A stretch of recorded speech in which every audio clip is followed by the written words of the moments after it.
Hello दोस्तों, study with बिया की टीम की तरफ से हाजिर हूँ मैं आपका दोस्त रतिनाथ। तो जैसा कि मैंने प्रॉमिस किया था कि अगले वीडियो में मैं सिंधु जल नदी समझौते के बारे में बताऊंगा। तो दोस्तों आइए जानते हैं इंडस वाटर ट्रीटी यानी कि सिंधु जल नदी समझौता भारत, इस समझौते के बारे में जानते हैं दोस्तों। तो दोस्तों ये समझौता 19 सितंबर 1960 यानी कि 1960 को भारत के तत्कालीन प्रधानमंत्री जवाहरलाल नेहरू और पाकिस्तान के तत्कालीन राष्ट्रपति अयूब खान के बीच हुआ था, जिसमें मध्यस्थता विश्व बैंक ने की थी। तो इस समझौते के तहत इस समझौते का मूल कारण था कि भारत और पाकिस्तान के बीच जो भी जल का के संबंधित विवाद हैं उसको निपटाना था। इसके माध्यम से जो भी वेस्टर्न रिवर्स थे लाइक सिंधु, सतलज, सिंधु, झेलम और चिनाब जो कि पाकिस्तान को दिए गए, और ईस्टर्न रिवर यानी कि रावी, सतलुज और ब्यास जो है भारत को दी गई। जो भी वेस्टर्न रिवर्स जो पाकिस्तान को दी गई उसमें भारत को सीमित अधिकार दिया गया, केवल ये अपने कृषि कार्यों के लिए और थोड़ा डोमेस्टिक यूज के लिए कर सकता था। अगर कोई बड़ा बांध या कोई बड़ा परियोजना बनाना है तो बिना सहमति और बिना समझौते के वो संभव नहीं था। तो दोस्तों जैसा कि आप जानते हो कि 1965 के युद्ध में और 1971 के युद्ध में और 1999 में कारगिल में हुए युद्ध में भी इस समझौते का इसमें कुछ भी प्रभाव नहीं पड़ा। लेकिन हाल ही में पहलगांव में हुए आतंकवादी घटना के बाद भारत सरकार ने इस संधि को निलंबित करने का फैसला किया है। तो दोस्तों हाल ही में आपने सुना होगा कि वेब्स समिट जो है कि मुंबई में हुआ, जिसको 1 मई को भारत के प्रधानमंत्री जी ने उद्घाटन किया। और ये एनिमेशन और इन सब इंडस्ट्रीज़ के लिए बहुत बड़ा परियोजना है, और ये आने वाले सालों में भी इसको हर साल इसका आयोजन किया जाएगा। जैसा कि आप जानते हो कि इसमें करोड़ों का रोज़गार लोगों को प्राप्त हुआ है और बहुत सारे देशों ने इसमें भाग लिया, और नेटफ्लिक्स जैसे और बड़े बड़े प्लेटफॉर्म ने भी इसमें हिस्सा लिया। तो ये आशा है कि इससे भारत को काफ़ी फ़ायदा होगा और भारत के इन सब क्षेत्रों में आगे प्रगति होगी। तो दोस्तों इस दौरान मुझे कुछ नई टेक्नोलॉजी की जानकारी मिली जो मैं आपके साथ शेयर करना चाहता हूं। तो दोस्तों टाटा एक अग्रणी कंपनी है जो कि इलेक्ट्रिक व्हीकल यानी कि ईवी बना रही है।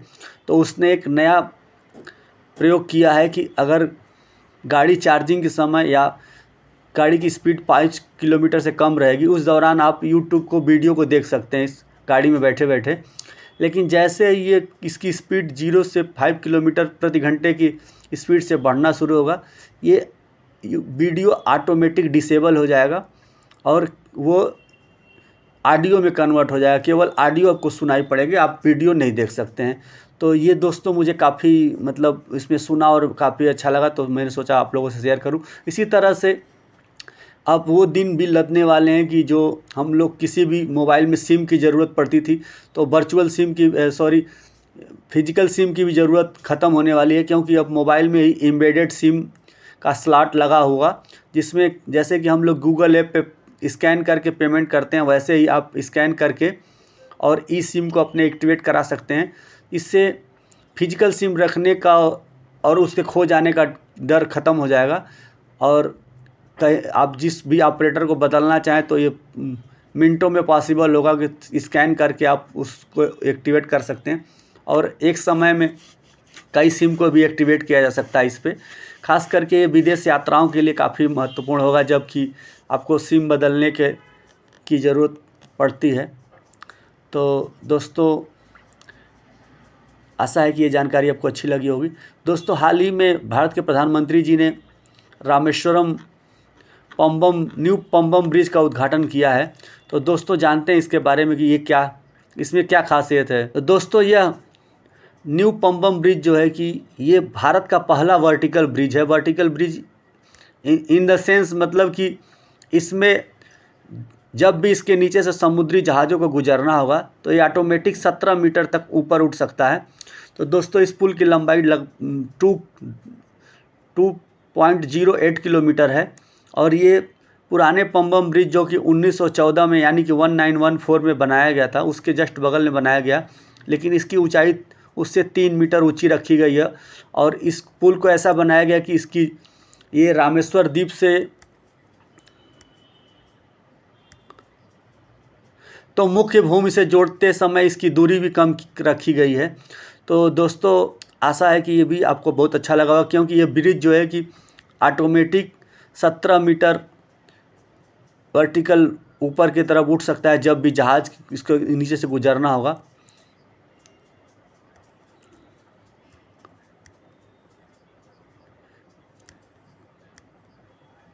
तो दोस्तों और जैसा कि आप जानते हो कि कश्मीर में भी विश्व का सबसे ऊंचा रेलवे पुल बनाया गया है, जो कि एफिल टावर से भी ऊंचा पुल है। और सबसे बड़ी खासियत इसमें है कि ये भूकंप से और इसको किसी भी प्रकार के विस्फोट से भी कुछ भी इसको नुकसान नहीं पहुंच सकता है। जिसमें हाल ही में जल्द ही इसमें अभी ट्रायल चल रहा है और जल्द ही इसमें ट्रेनों का आगमन शुरू होगा। तो ये विश्व का सबसे ऊंचा रेलवे पुल है कि जो भारत में कश्मीर में बनाया गया है। तो दोस्तों इसी तरह से वीडियो को लाइक और शेयर करते रहिए। मिलते हैं अगले वीडियो में, तब तक के लिए नमस्कार।